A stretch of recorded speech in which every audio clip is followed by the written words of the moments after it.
दोस्तों repo rate बढ़ चुका है पिछले दिनों 4% से 4.40 का अब रेपो रेट दर हो चुका है। रेपो दर उसको कहा जाता है जिसमें हमारी सेंट्रल बैंक जो है अन्य बैंकों को लोन देता है।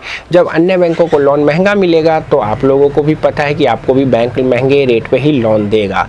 तो दोस्तों जब रेट महंगा हुआ है तो आपके ब्याज पे क्या क्या फ़र्क पढ़ने वाला है, मैं आपको एक बेसिक पॉइंट के माध्यम से समझाने वाला हूं, बिल्कुल ग्राफिक तरीके से। तो आपके 1 लाख रुपए के लोन पे कितना फ़र्क पड़ेगा 1 साल के लिए, इस वीडियो में मैं विस्तार पूर्वक बताने जा रहा हूं। आप इस वीडियो को देखने के बाद आप जान जाएंगे। तो देखिए वीडियो को अंत तक। मैं हूं अब्दुल और आप देख रहे हैं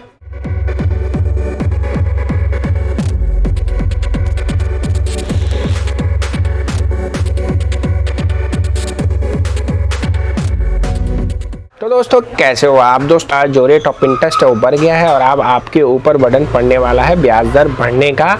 जिनके सस्ते रेट पे लोन चल रहे थे अब उनका भी रेट महंगा हो जाएगा। तो अभी मैं पर्सनल लोन का एक कंपेयर करने जा रहा हूँ। 1 लाख रुपए का लोन जो पिछले महीने तक 1 साल के लिए कोई लेता था तो उसका EMI कितना बनता था और 1 साल के बाद उसका कितना रेट ऑफ इंटरेस्ट के साथ फुल एंड फाइनल पेमेंट करना होता था। और आज 1 महीने के बाद रेपो रेट दर बढ़ने के बाद अब आपका 1 लाख पे कितना ब्याज लगने वाला है और फुल एंड फाइनल में आपको कितना पेमेंट करना है वह आप इस वीडियो में देखेंगे। तो मान लीजिए दोस्तों अगर आपने पिछले साल मतलब 1 महीने पहले अगर 1 लाख रुपए लिया होगा 9.85 के रेट पे, स्टेट बैंक ऑफ इंडिया 9.85 पे पिछले महीने तक लोन दे रहा था और 1 साल के लिए अगर आपने उस लोन को लिया होगा तो आपका जो दोस्तों मंथली रिपेमेंट यानी कि EMI बनेगा वो बनेगा 8,784 रुपये 61 पैसे। आपका प्रिंसिपल अमाउंट होगा उस ज़माने में 1 लाख रुपया, लेकिन दोस्तों आपको पेमेंट करना होता है ब्याज 5,415 रुपये 36 पैसे, यानी कि टोटल आप 1,54,115 रुपये 36 पैसे पेमेंट करते हैं। यह है उस ज़माने का रेट है जो पिछले महीने तक था रेपो रेट बढ़ने से पहले। लेकिन दोस्तों अभी है ना रेपो रेट में जैसे 0.40% की बढ़ोतरी हुई है तो बैंकों को भी लोन महंगा मिलने लग गया। जब बैंकों को लोन महंगा मिलेगा तो हम पे ही वो बर्डन डलेगा कि देखिए फाइनली जो कंज्यूमर होता है वो हम ही होते हैं, आप ही होते हैं। बैंक अगर रेट महंगा करेगा तो आपकी सेविंग पे आपको महंगे दर पे ब्याज मिलेगा तो फ़ायदा आपको ही होगा, और जब रेट महंगा होगा तो लोन आप ही लेंगे तो आपको महंगा ही देना पड़ेगा, क्योंकि भैया टोपी तो हमसे ही घूमती है। RBI घुमाए चाहे कोई भी घुमाए।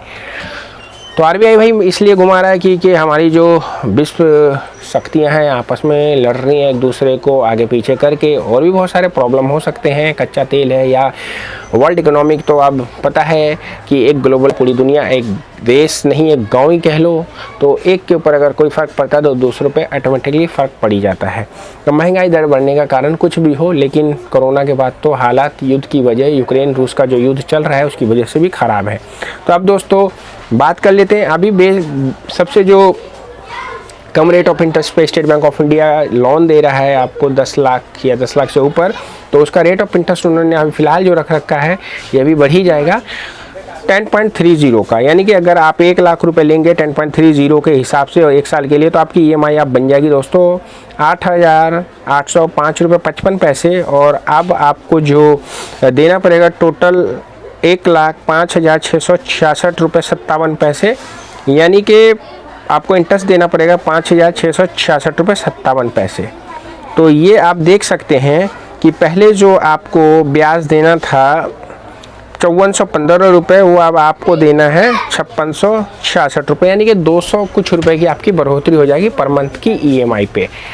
तो ये बढ़ोतरी आपको इसलिए हुई है क्योंकि रेपो रेट बढ़ा है। तो अलग अलग बैंकों का अलग अलग रेट ऑफ इंटरेस्ट है। अब IDFC का अलग है, HDFC का अलग है, ICICI का अलग है। तो अगर आपका कोई लोन पुराना चल रहा है और अब आपका नया रेट क्या हुआ है तो उस पर अगर आपको कंपेयर करना है, पूछना है कि क्या EMI बनेगी, तो आप व्हाट्सएप में आके पूछ सकते हैं। आप अपने लोन का अमाउंट, रेट ऑफ इंटरेस्ट और टेन्योर कितना है तो मैं आपको बता दूंगा कि अब आपकी इतनी EMI बढ़ जाएगी। अगर आप नया लोन लेने का प्लान बना रहे हैं तो हम आपका रेट ऑफ इंटरेस्ट तो चेंज नहीं कर सकते, लेकिन आपका प्रोसेसिंग फीस कैसे कम हो जाएगा लोन अप्लाई करने में, उसमें हम आपकी सुविधा कर सकते हैं। तो आपको अगर लोन लेना है without PF, without processing fees, without insurance, तो हम आपकी मदद कर सकते हैं। आइए व्हाट्सएप में सवाल पूछिए, हम आपकी हेल्प करेंगे।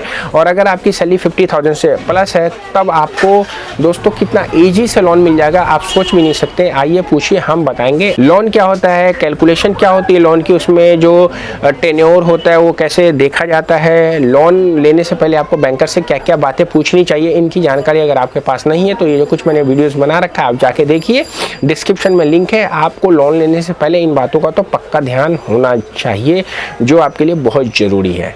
तो ये इन्फॉर्मेशन थी कि आपका जो रेपो रेट डाउन होने पे आपके रेट ऑफ इंटरेस्ट में कितना चेंज होगा। मिलता है फिर नेक्स्ट वीडियो में। वीडियो अच्छी लगी तो प्लीज़ लाइक करिए, दोस्तों के साथ शेयर करिए। कुछ कॉन्फिडेंशियल क्वेश्चन है तो व्हाट्सएप में आइए, हम बताएंगे आपको कि कैसे उन चीज़ों को शॉर्ट कर सकते हैं।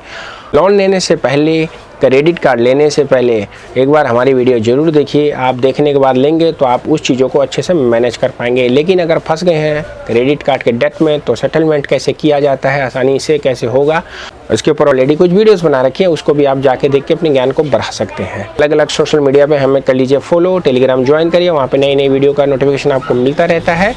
मिलते हैं फिर नेक्स्ट वीडियो में, तब तक रखिए शत का ख्याल, क्योंकि जाना तो जहाना। सी यू।